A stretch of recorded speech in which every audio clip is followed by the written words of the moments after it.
Tent house में लगी भयंकर आग, दमकल गाड़ी को आग बुझाने में करनी पड़ी मशक्कत। बोकारो जिला के बोकारो थमल राजा बाजार स्थित वाजिब टेंट हाउस में अचानक धुआं निकलने लगी। देखते ही देखते आग की लपटें काफी ऊंची उठने लगी। आग की लपटें इतनी भयानक थी कि दीवार एवं एल्वेस्टर को फाड़ते हुए आग बाहर निकलने लगे।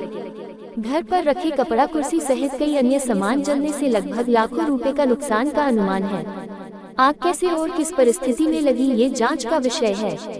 आग की सूचना मिलते ही दमकल गाड़ी पहुंचकर आग पर काफी मशक्कत के बाद आग पर काबू कर पाया।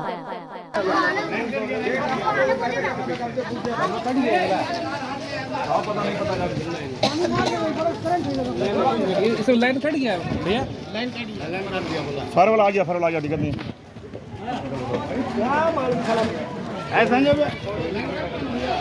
ब्लास्ट कर गया। अरे यार कहाँ तो घुसा रहा है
कौन कौन वो मार रहा है, कौन कौन